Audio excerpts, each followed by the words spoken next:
नमस्कार साथियों, स्वागत है आपका हमारे YouTube चैनल एग्जामोफोबिया में। आज जो आप हमारे पीछे देख रहे हैं वो है घटना चक्र का करंट अफेयर। और ये जो करंट अफेयर है वो आपके आगामी उत्तर प्रदेश की परीक्षाओं के लिए काफ़ी महत्वपूर्ण है। और इसके साथ ही करंट अफेयर अगर हम देखें तो स्टेट PCS और जो आपके NTPC वगैरह जो एग्ज़ाम होने वाले हैं उनके लिए भी काफ़ी महत्वपूर्ण है। तो ये करंट अफेयर हम लोगों को बड़े ध्यान से और देखना है और उसे समझना भी है। इसके साथ ही आप इसे ध्यान से पढ़िएगा, ध्यान से इसे देखिएगा। आपको ये देखते ही देखते तैयार हो जाएगा, तो इसे स्किप और करने की कोशिश मत करिएगा और तेज़ी से मत पढ़िएगा क्योंकि डिटेल से इसमें बताया जाएगा।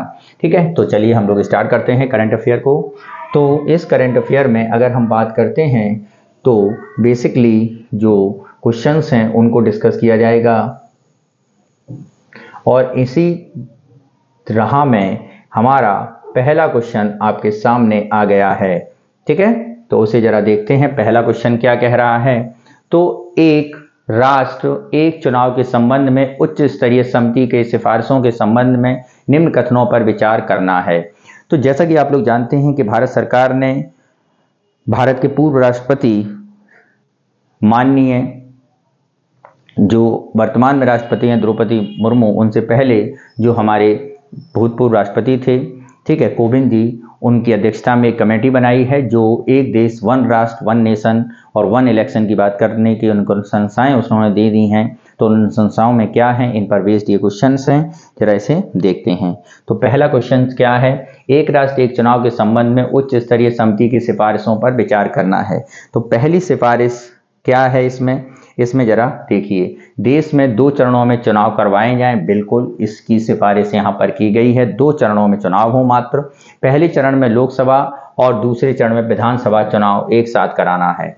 दूसरे चरण में आम चुनावों के संपन्न होने के लिए 100 दिनों के भीतर स्थानीय निकाय चुनाव को चुनाव कराना चाहिए और सभी चुनाव में एक समान मतदाता सूची हो। ये बात बिल्कुल सही है और ये चारों बातें यहाँ पर उपयुक्त तौर पर सही हैं। अब यदि हम बात करते हैं इस कमेटी की यहाँ पे ऑप्शंस की, तो ये टी ऑप्शन हमारा यहाँ पर सही होगा। अब जरा इस कमेटी के बारे में बात कर लें, या केंद्रीय मंत्रिमंडल ने जैसे मंजूरी दे दी है, तो ये मंजूरी कब दी गई? ये मंजूरी दी गई है 18 सितंबर 2024 को दी गई है। कब दी गई है? 18 सितंबर 2024 को। ठीक है, तो यहाँ पर एक राष्ट्र एक चुनाव की उच्च स्तरीय समिति है और इस अंतर में कार्यकाल समिति द्वारा लोकसभा और राज्यसभा विधानसभा कार्यकाल के तालमेल के लिए संविधान में अनुच्छेद 82A, यानी कौन सा अनुच्छेद? 82A को जोड़ने का प्रस्ताव किया गया है, यानी 82A जोड़कर ये अनुशंसाएं की जाएं। ठीक है, और इसके अध्यक्ष मैंने आपको बता दिए थे। और ये कमेटी जो बनी थी, ये बनी थी 14 मार्च 2023 में बनी थी। ठीक है, रामनाथ कोविंद इसके अध्यक्ष बनाए गए थे। ठीक, नेक्स्ट चलते हैं। जो अगला क्वेश्चन है हमारा वो क्या है, जरा उसे देखते हैं हम लोग आज। ठीक है, कमेटी के आप सदस्य अगर जो वर्तमान में चुनाव आयोग के आयुक्त हैं वो राजीव कुमार हैं। आम चुनाव 1951-52 में सबसे पहले हुए थे। प्रथम चुनाव सुकुमार सेन थे। ठीक है, प्रथम प्रधानमंत्री पंडित जवाहरलाल नेहरू, राष्ट्रपति डॉक्टर राजेंद्र प्रसाद, अध्यक्ष GV मावलंकर। ठीक है, अब हम लोग देखते हैं अपना अगला क्वेश्चन। और अगला क्वेश्चन क्या है, इसे जरा समझते हैं।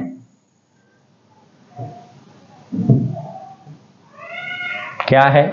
निम्न कथनों पर विचार कीजिए। 1 से 30 सितंबर 2024 के मध्य देश भर में 7वां राष्ट्रीय पोषण माह 2024 मनाया गया। 31 अगस्त 2024 को केंद्रीय महिला एवं बाल विकास मंत्री अन्नपूर्णा देवी ने नई दिल्ली में, कहां पर? नई दिल्ली में 7वें राष्ट्रीय पोषण माह का शुभारंभ किया। उपरोक्त कथनों में से कौन से कथन सही हैं? तो यहां पर यदि हम बात करते हैं तो 1 से 30 सितंबर को देश भर में 7वां राष्ट्रीय पोषण माह दिवस मनाया गया, ये बात बिल्कुल सही है। दूसरी, 31 अगस्त 2024 को केंद्रीय महिला एवं बाल विकास मंत्री अन्नपूर्णा देवी ने दिल्ली में 7वें राष्ट्रीय पोषण माह का शुभारंभ किया, ये बात बिल्कुल गलत है। इसके अगर हम शुभारंभ के बारे में बात करें तो ये इसका शुभारंभ अन्नपूर्णा देवी ने नहीं बल्कि केंद्रीय महिला गुजरात गांधीनगर में स्थित महात्मा मंदिर,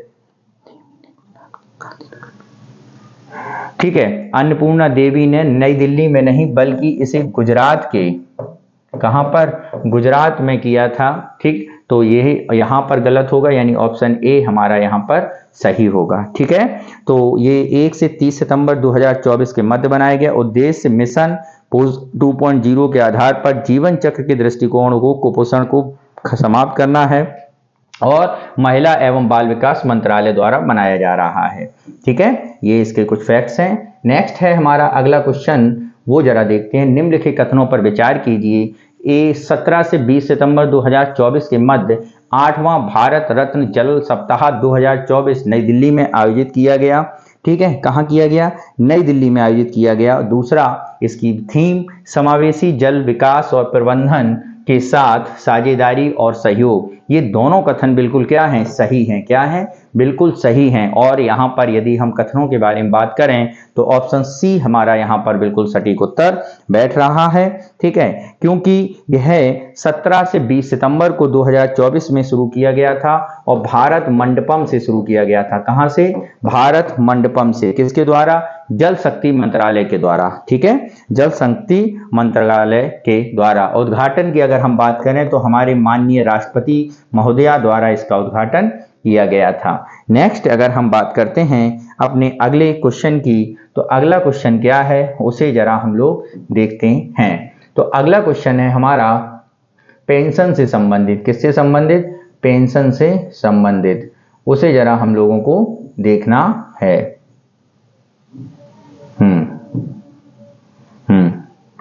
राष्ट्रीय पेंशन प्रणाली वात्सल्य एनपीएस वात्सल्य योजना के बारे में विचार करना है। क्या विचार है जरा देखिए। 18 सितंबर 2024 को श्रीमती केंद्रीय मंत्री निर्मला सीतारमण ने नई दिल्ली में एनपीएस वात्सल्य योजना का शुभारंभ किया। सही है, यह नाबालिगों 18 से कम वर्ष की आयु के बच्चों के लिए शुरू की गई एक पेंशन योजना है। ये भी सही है। केंद्रीय वित्त मंत्री ने इस योजना की घोषणा केंद्रीय बजट 2024-25 में की। ये भी बात बिल्कुल सही है। इस योजना के तहत माता पिता बच्चे के नाम पर प्रतिवर्ष 1000 रुपये का निवेश कर प्रतिवर्ष न्यूनतम 1000 रुपये का निवेश कर सकते हैं। ये भी बातें बिल्कुल सही हैं। तो वात्सल्य योजना जो शुरू की गई है इसे नाबालिगों की एक पेंशन के तौर पर जानी जाती है। 18 सितंबर 2024 में से शुरू किया गया था और ये वित्त मंत्रालय और कॉर्पोरेट कार्य मंत्री के द्वारा शुरू किया गया। 23 जुलाई 2024 में इस 24-25 के बजट के अंतर्गत इसे शुरू किया गया है। बच्चों के वित्तीय भविष्य को सुरक्षित करने के लिए इसे शुरू किया गया है पेंशन फंड प्राधिकरण के द्वारा। ऑप्शन डी हमारा यहाँ पर सही हो जाएगा। नेक्स्ट चलते हैं अगले क्वेश्चन पर। तो अगला क्वेश्चन हमारा क्या है उसे जरा हमें देखना है। ठीक है, क्या है जरा देखें। सितंबर 2024 को प्रधानमंत्री नरेंद्र मोदी की पहली नमो भारत रैपिड रेल उद्घाटन किया। रैपिड रेल कहां से कहां तक है? अहमदाबाद से भुज, अहमदाबाद से सूरत, अहमदाबाद से भरूच, अहमदाबाद से गांधीनगर। तो यहां से अगर हम बात करें तो ये ट्रेन जो शुरू की गई है वो अहमदाबाद से भरूच में भुज में के बीच चली है। कहां पे? अहमदाबाद से भुज के बीच। ठीक है, अहमदाबाद से भुज के बीच चली है ये ट्रेन। ठीक, तो यहाँ पे ऑप्शन ए हमारा सही होगा।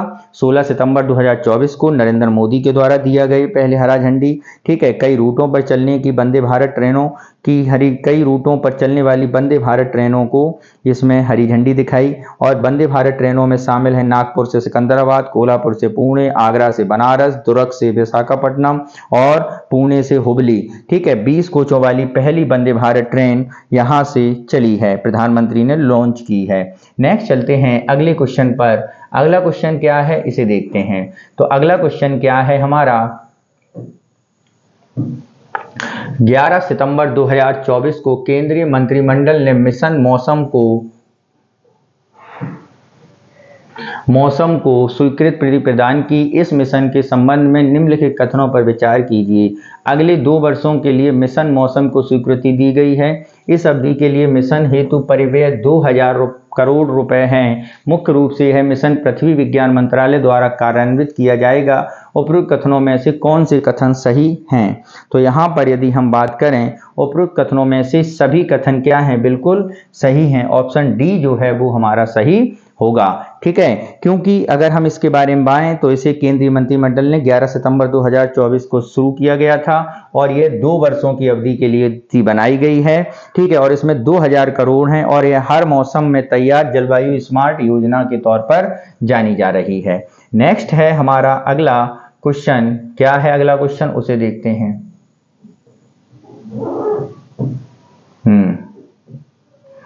मई 2024 में किसने राष्ट्रीय लघु उद्योग निगम NSIC के नए अध्यक्ष पद का पदभार ग्रहण किया है?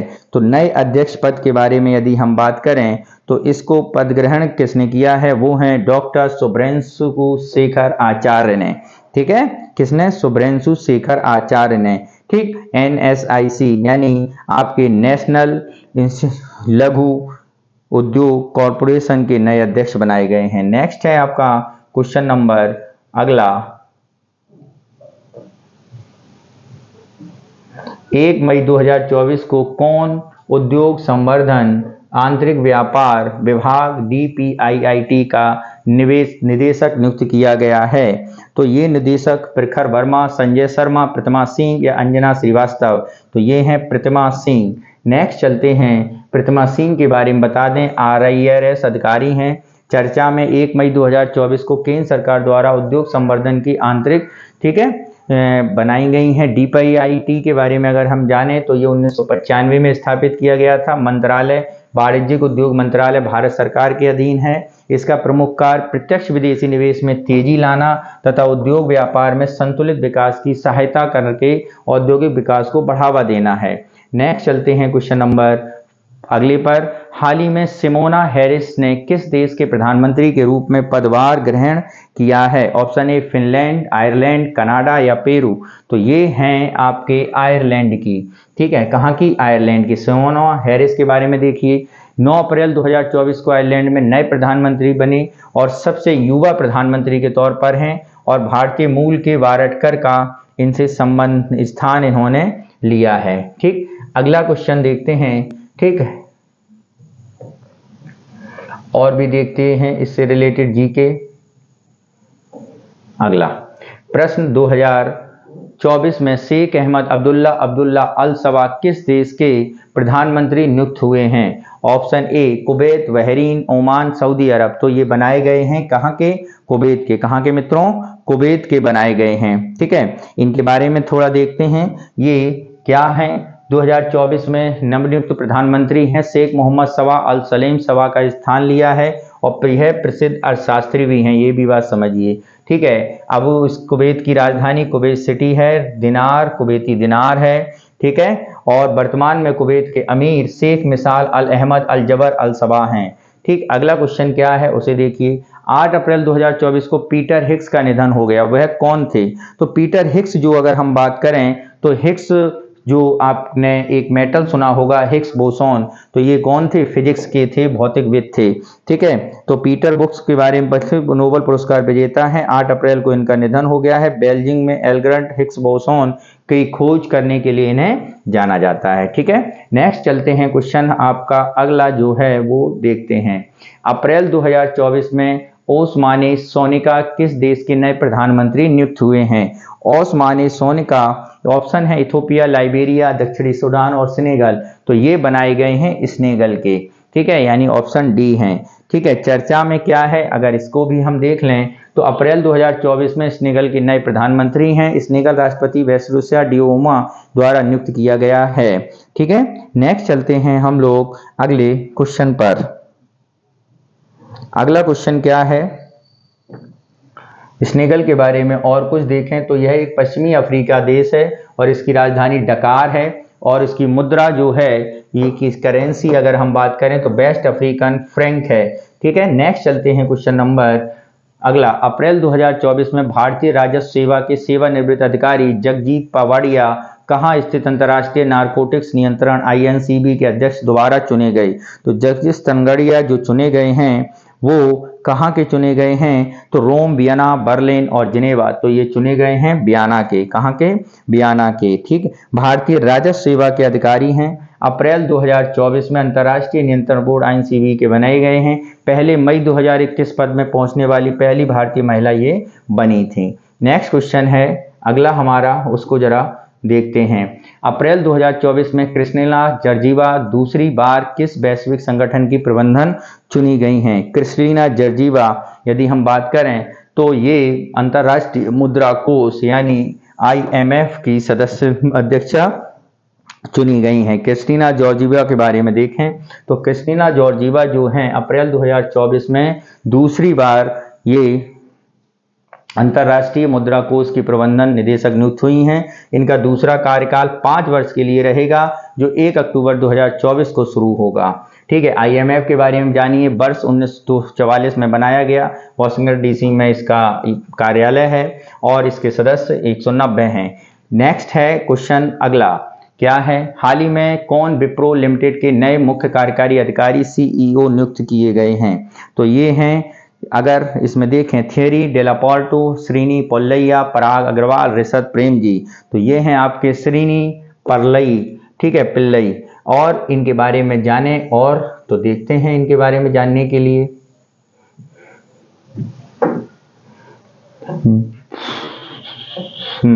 श्रीनी पिल्लई क्या है? 2024 में कार्यकारी अधिकारी नियुक्त किए गए हैं। कार्यकाल इनका 5 वर्ष का होगा। क्या कंपनी है इसको समझिए, अंतर्राष्ट्रीय IT की कंपनी है। स्थापना 1945 में हुई थी। संस्थापक HM हासम प्रेम जी थे। मुख्यालय बंगलुरु कर्नाटक में है। वर्तमान कार्यकारी ऋषभ प्रेम जी हैं इसके। नेक्स्ट है आपका अगला, अप्रैल 2024 में केंद्र सरकार ने किसे 16वें वित्त आयोग का नया पूर्णकालिक सदस्य नियुक्त किया? राकेश मोहन, मनोज पांडा, उर्जित पटेल और शिखा वर्मा। तो ये किसे नियुक्त किया गया है? तो ये नियुक्त किया गया है मनोज पांडा को, यानी ऑप्शन बी है यहाँ पर। अब मनोज पांडा एक प्रसिद्ध अर्थशास्त्री हैं हमारे, ठीक है। 2024 में केंद्र सरकार ने 16वें वित्त आयोग के पूर्णकालिक सदस्य नियुक्त किया है। 31 दिसंबर 2023 को द्रौपदी मुर्मू ने नीति आयोग के उपाध्यक्ष रहे डॉक्टर अरविंद पनगड़िया के अध्यक्ष में 16वां वित्त आयोग का गठन किया था, ठीक है। एक वित्त आयोग है क्या? संवैधानिक संस्था है जो 280 आर्टिकल की धारा 1 के अंतर्गत बनाया है। कार्यकाल 5 वर्ष, राष्ट्रपति द्वारा बनाया जाता है। एक अध्यक्ष, 4 अन्य सदस्य होते हैं। पहला वित्त आयोग 1951 में KC नियोगी की अध्यक्षता में बनाया गया था। नेक्स्ट है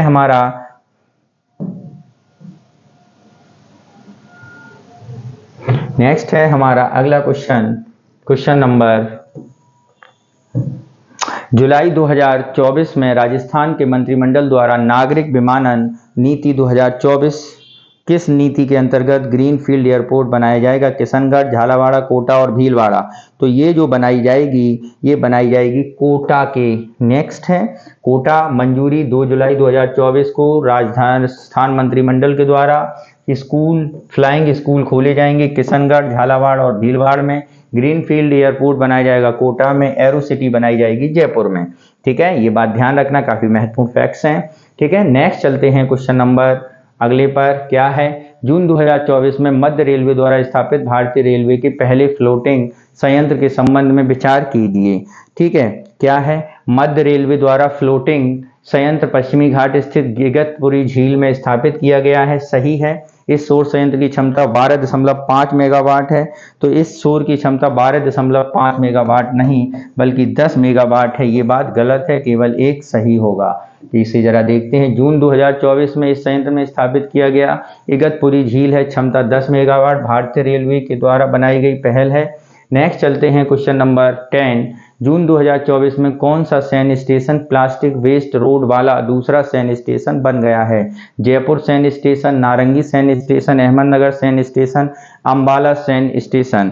तो यहाँ पर यदि हम बात करें तो ये मध्य रेलवे वाला पहली बार फ्लोटिंग तैरता हुआ सौर संयंत्र स्थापित किया गया है और यह संयंत्र जो बना है ये बना है जयपुर सैन्य स्टेशन में, ठीक है। इसके बारे में यदि हमें जानना है तो जरा उसको देख लेते हैं। अब हम प्लास्टिक वेस्ट रोड वाला बना दूसरा सैन्य स्टेशन है जयपुर सैन्य स्टेशन। उद्घाटन 26 जून 2024 को। प्लास्टिक वेस्ट रोड वाला पहला सैन्य स्टेशन असम के गुवाहाटी में नारंगी सैन्य स्टेशन बनाया गया था और यह 2019 में बनाया गया था। अगला क्वेश्चन, जून 2024 में उल्लास नव भारत साक्षरता कार्यक्रम के तहत 97% से अधिक साक्षरता प्राप्त करने वाला दृष्टिगत किस राज्य केंद्र शासित प्रदेश को पूर्ण कार्यशील साक्षरता प्राप्त करने वाली प्रशासनिक इकाई घोषित किया गई है? लद्दाख, चंडीगढ़, पुडुचेरी, केरल। तो यहाँ पर यदि हम बात करें तो ये किसे घोषित किया गया है? ये अगर हम बात करते हैं तो ये है लद्दाख, ऑप्शन ए। ठीक है, क्या है ये? 24 जून 2024 को किया गया घोषित प्रशासनिक इकाई लद्दाख है। घोषणाकर्ता लद्दाख के उपराज्यपाल BD शर्मा मिश्रा हैं। क्यों घोषित किया गया? उल्लास नव साक्षरता कार्यक्रम के तहत 97% से अधिक साक्षरता प्राप्त करने के लिए दृष्टिगत। ठीक है, नेक्स्ट है आपका, हाल ही में किस देश ने सामूहिक सुरक्षा संगति CS2 पर बाहर निकलने की घोषणा की है? तो वो है रूस, तजाकिस्तान, बेलारूस, अर्मानिया। तो ये है कौन अलग निकल रहा है? तो ये निकल रहा अर्मानिया। CS2 है क्या, जरा इसे समझते हैं। 2024 में अर्मेनिया के प्रधानमंत्री निकोल पाशियान ने इससे बाहर निकलने की घोषणा की। रूस के नेतृत्व में 1992 में सामूहिक सुरक्षा संगठन के तौर पर बना था। इसमें सदस्य देश किसी देश पर हमला होने पर एक दूसरे पर सहायता करने की शपथ लेते हैं। बेलारूस, कजाकिस्तान, किर्गिस्तान, रूस और तजाकिस्तान शामिल हैं और मुख्यालय इसका मॉस्को, रूस में है। ठीक है, अगला क्वेश्चन क्या है उसे देखते हैं। हाल ही में डिजिटल उत्तर प्रदेश कॉन्क्लेव 2024 कहाँ? ग्रेटर नोएडा, लखनऊ, आगरा या गाजियाबाद। तो ये जो शुरू किया गया है ये किया गया था लखनऊ में। कहाँ पर? लखनऊ में। तो जरा देखते हैं और उसमें आगे 28 जून 2024 को किया गया था। द इकोनॉमिक टाइम्स द्वारा IT इलेक्ट्रॉनिक्स उत्तर प्रदेश सरकार के सहयोग से। थीम क्या थी? Unlimited potential in e-governance and technology transformation. ठीक है, नेक्स्ट चलते हैं क्वेश्चन नंबर, जून 2024 में यूक्रेन शांति शिखर सम्मेलन 2024 कहाँ आयोजित किया गया? दोहा, अबू धाबी, सिंगापुर और स्विट्जरलैंड। तो ये यूक्रेन शांति शिखर सम्मेलन स्विट्जरलैंड में बनाया गया। कहाँ पर? स्विट्जरलैंड में। ठीक है, 15 से 16 जून को बनाया गया था। स्विट्जरलैंड यूक्रेन में शांति का मार्ग प्रशस्त करने हेतु। नेक्स्ट है, जून 2024 में भारत ने हिंद महासागर रिम एसोसिएशन आयोरा क्रूज सम्मेलन 2024 कहाँ आयोजित किया गया?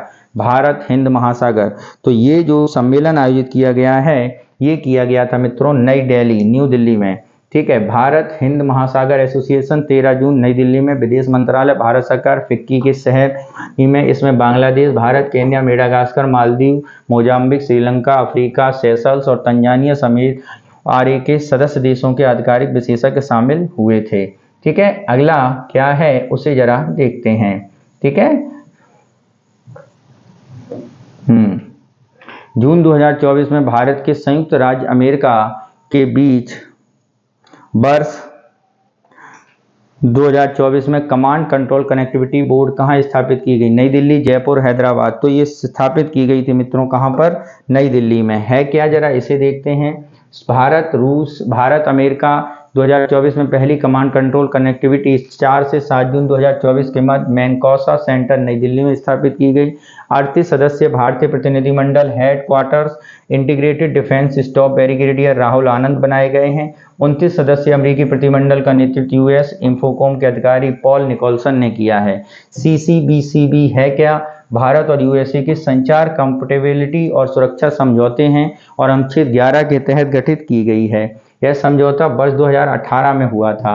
नेक्स्ट है क्वेश्चन, मई 2024 में चीन, जापान, दक्षिण कोरिया के बीच 9वां त्रिपक्षीय शिखर सम्मेलन 2024 कहाँ आयोजित किया गया?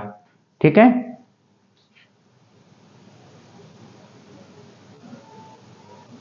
ठीक, कहाँ आयोजित किया गया इसे जरा बताएं। तो त्रिपक्षीय शिखर सम्मेलन आयोजित किया गया सियोल, टोक्यो, बीजिंग। तो ये मित्रों कहाँ पर किया गया है? तो ये किया गया है सियोल में, ऑप्शन बी। ठीक, इसके बारे में देखिए, चीन, जापान, साउथ कोरिया 9वां त्रिपक्षीय सम्मेलन 2024 सियोल, दक्षिण अफ्रीका में तीनों राष्ट्रों के बीच 4 वर्ष आयोजित होने वाला पहला शिखर सम्मेलन है और ये तीनों एशियाई राष्ट्र मिलकर वैश्विक शक्ति उत्पादन के 25% उत्पाद योगदान देते हैं। नेक्स्ट है हमारा, हाल ही में यूरोपीय संघ भारत की 14वीं आतंकवाद विरोधी वार्ता 2024 में कहाँ आयोजित हुई? रोम, ब्रुसेल्स, नई दिल्ली या जयपुर। तो ये जो आयोजित की गई है ये की गई मित्रों आपकी न्यू दिल्ली, ऑप्शन सी। ठीक है, आतंकवादी वार्ता देखते हैं 7 मई 2024 को यूरोपीय संघ और भारत और नई दिल्ली में। ठीक, आगे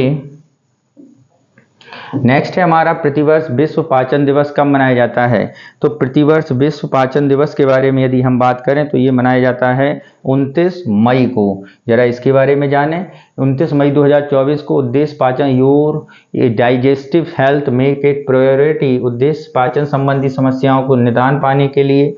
ठीक है। नेक्स्ट है आपका अगला क्वेश्चन, विश्व तंबाकू निषेध दिवस संबंधित निम्न कथनों पर विचार कीजिए। यह दिवस प्रतिवर्ष 31 मई को मनाया जाता है। 2024 में इस दिवस की मुख्य विषय अन्न लगाओ तंबाकू नहीं था, अन्न उगाओ तंबाकू नहीं यह था। तो यदि यहाँ पर यदि हम बात करें तो यहाँ पर ऑप्शन जो ए है वही हमारा सही होगा। ठीक है, क्योंकि इसकी थीम के बारे में आगे हैं, पंचों को तंबाकू उद्योग में हस्तक्षेप से बचाना ये विषय है इसका, protecting children from tobacco industry. ठीक है, उद्देश्य तंबाकू से संबंधित उत्पादों के हानिकारक प्रभावों को जागरूकता प्रदान करना। भारत में तंबाकू के सेवन वालों की संख्या में चीन के बाद दूसरी सबसे अधिक है। WHO के अनुसार सभी क्षेत्रों के वयस्कों की तुलना में बच्चे ई सिगरेट का अधिक उपयोग कर रहे हैं। वैश्विक स्तर पर 13 से 15 वर्ष की आयु अनुमानित 37 मिलियन तंबाकू का उपयोग करते हैं। 1.3 बिलियन तंबाकू उपयोगकर्ताओं के बीच 80% है। ठीक है, तंबाकू महामारी से निपटने के लिए WHO सदस्यों ने वर्ष 2003 में तंबाकू नियंत्रण विश्व फ्रेमवर्क तैयार किया था। राष्ट्रीय तंबाकू नियंत्रण कार्यक्रम बनाया गया है 2007-8 में तंबाकू के हानिकारक बारे में जागरूकता बढ़ाने के लिए।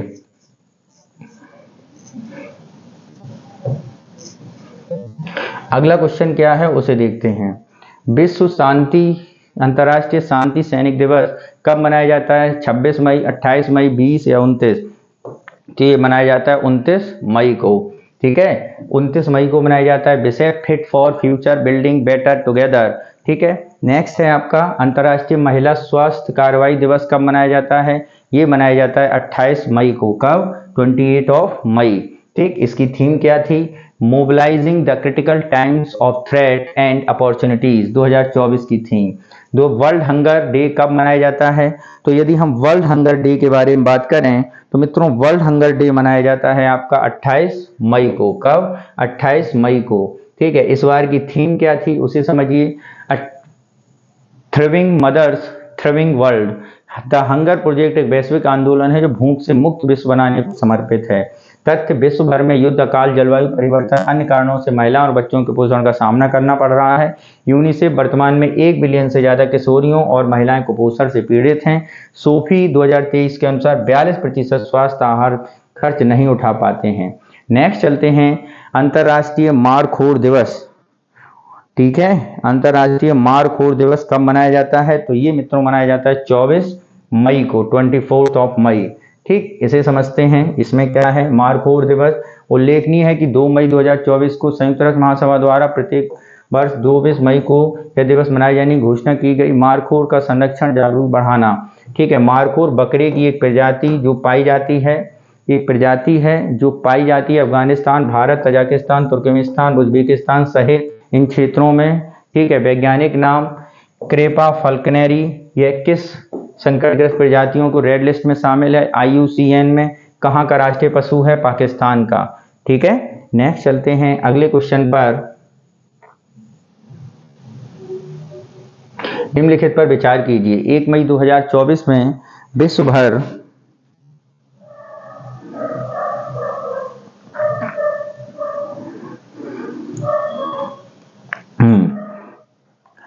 भर में अंतर्राष्ट्रीय जैव विविधता दिवस मनाया गया। यह दिवस का मुख्य विषय योजना का हिस्सा बने था। तो यहाँ पर यदि हम बात करें तो कौन सी ऑप्शन सही है? तो ऑप्शन बी हमारा सही है, पहला गलत होगा। ठीक, इसके अंतर्गत बातें मनाया गया 22 मई 2024 को योजना का हिस्सा बने। ये विविधता थी, जैव विविधता संरक्षण वाले लोगों को जागरूक करना। नेक्स्ट है आपका विश्व माप विज्ञान दिवस। विश्व माप विज्ञान दिवस के बारे में यदि हम बात करें तो ये मनाया जाता है 20 मई को। कब? 20 मई को। इसके बारे में समझिए। तो मनाया गया 20 मई को। मुख्य विषय है सस्टेनेबिलिटी। ठीक है, क्या है? सस्टेनेबिलिटी। ठीक, आगे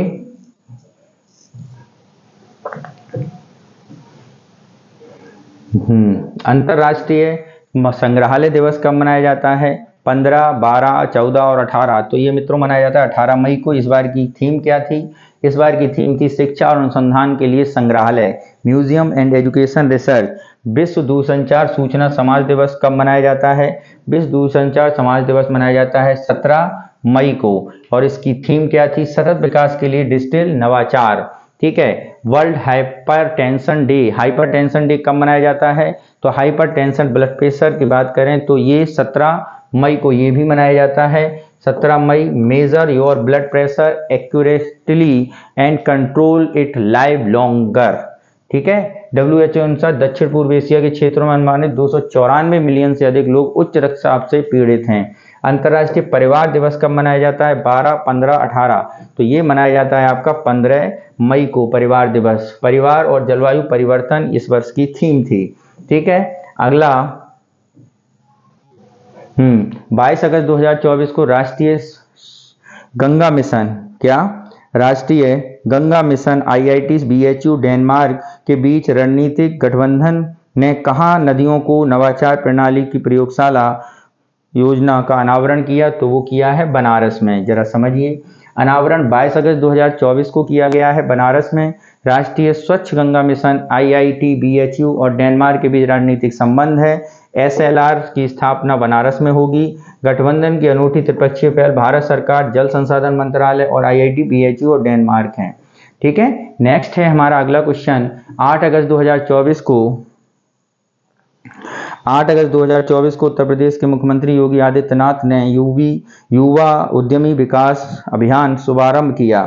ठीक है। इसके लिए कितना ऋण दिया जाएगा? इसके लिए ऋण दिया जाएगा 1 लाख रुपए। जरा इसे समझिए। प्रारंभ करने का निर्देश योगी आदित्यनाथ ने 8 अगस्त 2024 को प्रदेश के शिक्षित और प्रशिक्षित युवाओं को स्वरोजगार के लिए जोड़ना है, और यह वित्तीय वर्ष के मूल बजट में बात की गई थी। प्रतिवर्ष 1 लाख युवाओं को बैंक ऋण से वित्तीय सहायता दी जाएगी। कितना? बैंक ऋण से वित्तीय सहायता दी जाएगी 1 लाख युवाओं को। ठीक है। अगला क्वेश्चन। 30 जुलाई 2024 को उत्तर प्रदेश विधानसभा द्वारा पारित उत्तर प्रदेश विधि विरुद्ध धर्म परिवर्तन प्रतिषेध संशोधन विधेयक के संबंध में, इस विधेयक ने नाबालिग, दिव्यांग, मानसिक रूप दुर्बल महिला, अनुसूचित जाति, ST जनजाति के लिए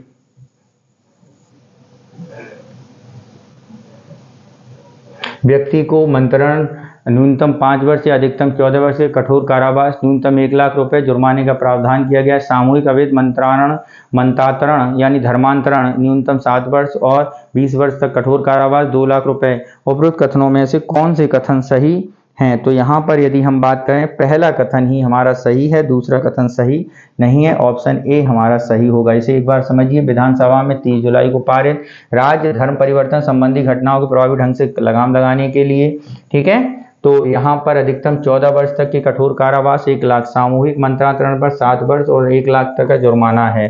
ठीक है। यदि कोई व्यक्ति धर्म परिवर्तन आशय व्यक्ति के जीवन के भय में डालता है, हमला करता है, विवाह यौन संबंध स्थापित करता है, महिलाओं की तस्करी करता है, तो 20 वर्ष और अधिकतम आजीवन कारावास। गंभीर अपराधों के तहत अब कोई भी व्यक्ति अवैध धर्मांतरण FIR दर्ज करा सकता है। नेक्स्ट है हमारा अगला क्वेश्चन।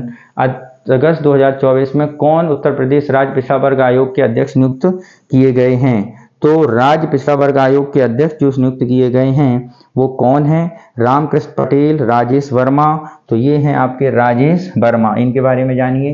राजेश वर्मा के सीतापुर के पूर्व लोकसभा सदस्य हैं। 2024 में उत्तर प्रदेश सरकार द्वारा राज्य पिछड़ा वर्ग आयोग के अध्यक्ष नियुक्त किए गए। इसके अलावा नियुक्त 2 उपाध्यक्ष हैं, सोहनलाल श्रीमाली और सूर्य प्रकाश पाल। साथ ही 24 सदस्य और नियुक्त किए गए हैं। नेक्स्ट अगला क्वेश्चन क्या है? 19 जुलाई 2024 को आवास शहरी योजना विभाग उत्तर प्रदेश सरकार द्वारा राष्ट्रीय राजधानी क्षेत्र NCR की तर्ज पर SCR को सूचना भी तैयार की गई। अधिसूचना के अनुसार कुल 9 जिलों के 27,826 वर्ग किलोमीटर के क्षेत्र इसमें शामिल होंगे। ठीक है। तो यहाँ पर यदि हम बात करें तो कौन कौन सी बातें यहाँ पर सही हैं? तो यहाँ पर यदि हम बात करें तो ये जो क्षेत्र शामिल हैं, यहाँ पर ये दोनों बातें बिल्कुल सही हैं। इसके बारे में देखिए। 19 जुलाई 2024 में शहरी विकास गठबंधन राजधानी क्षेत्र में तौर पर बनाया गया है। ठीक है। और यहाँ पर अधिसूचना NCR में 6 जिले और 27,826 वर्ग किलोमीटर क्षेत्र हैं। इसमें शामिल किया लखनऊ 25,28 और हरदोई 5,985 वर्ग किलोमीटर और सीतापुर का 5,743 वर्ग किलोमीटर, उन्नाव और रायबरेली 4,609 वर्ग किलोमीटर, बाराबंकी 4,402 वर्ग किलोमीटर है। ठीक है। और राज्यपाल आनंदीबेन पटेल विकास परियोजनाओं बनाएंगे। यूपीएससीआरडी के अध्यक्ष मुख्यमंत्री होंगे और उपाध्यक्ष राज्य के मुख्य सचिव होंगे। ठीक। अगला क्वेश्चन है मित्र वन पहल के संबंध में निम्नलिखित कथनों पर। जुलाई 2024 में योगी आदित्यनाथ ने 2024 में वन मित्र की पहल की घोषणा की है। क्या है, जरा इसे समझते हैं। मित्र पहल वृक्षारोपण अभियान 2024 के तहत उत्तर प्रदेश पड़ोसी देश नेपाल की सीमाओं पर वन मित्र स्थापित किए जाएंगे। 25 वन प्रभागों की स्थापना। तो यहाँ पर जो ये बातें की गई सारी सही हैं। इसे जरा देखते हैं और आगे। उत्तर प्रदेश 7 जुलाई को मित्र वन स्थापित वृक्षारोपण अभियान 2024 के तहत पड़ोसी नेपाल में, ठीक है, किसके लिए 25 वन प्रभागों को, मुख्य उद्देश्य 35 करोड़ पौधे लगाकर हरित प्रदेश बढ़ाना। वन विभाग मित्र वन की स्थापना महाराजगंज, सनौली, लखीमपुर खीरी, श्रावस्ती, बहराइच, पीलीभीत, नेपाल। अगला क्वेश्चन 5 जुलाई 2024 को Tata power solar system limited ने कहाँ उत्तर प्रदेश में घर घर सोलर टाटा पावर संघ नमक पहल शुरू किया। तो ये पहल शुरू की गई है बनारस में। ऑप्शन सी हमारा सही होगा। उत्तर प्रदेश में घर घर सोलर पहल की शुरुआत 5 जुलाई 2024 को बनारस में शुरू की गई Tata power solar system limited द्वारा। इस पहल का शीर्षक घर घर सोलर टाटा पावर संघ है। पहल का उद्देश्य हर घर सोलर रूफ टॉप सोलर समाधान उपलब्ध कराना है। अन्य उपभोक्ता सब्सिडी का लाभ उठा सकते हैं। रूफ टॉप सोलर इंस्टॉलेशन 1,08,000 रुपए तक की छूट दी गई है। ठीक है। अगला, तो ये हमारा कंप्लीट होता है घटना चक्र का करंट बेस्ड क्वेश्चन शेड्यूल। ठीक है, जो आपके आगामी यूपी के एग्जाम के लिए काफ़ी महत्वपूर्ण है। तो आप हमारे चैनल से जुड़े रहिए। ऐसे ही सभी करंट अफेयर की टॉपिक्स आपको डिस्कस किए जाएंगे। Thank you very much. जय हिंद।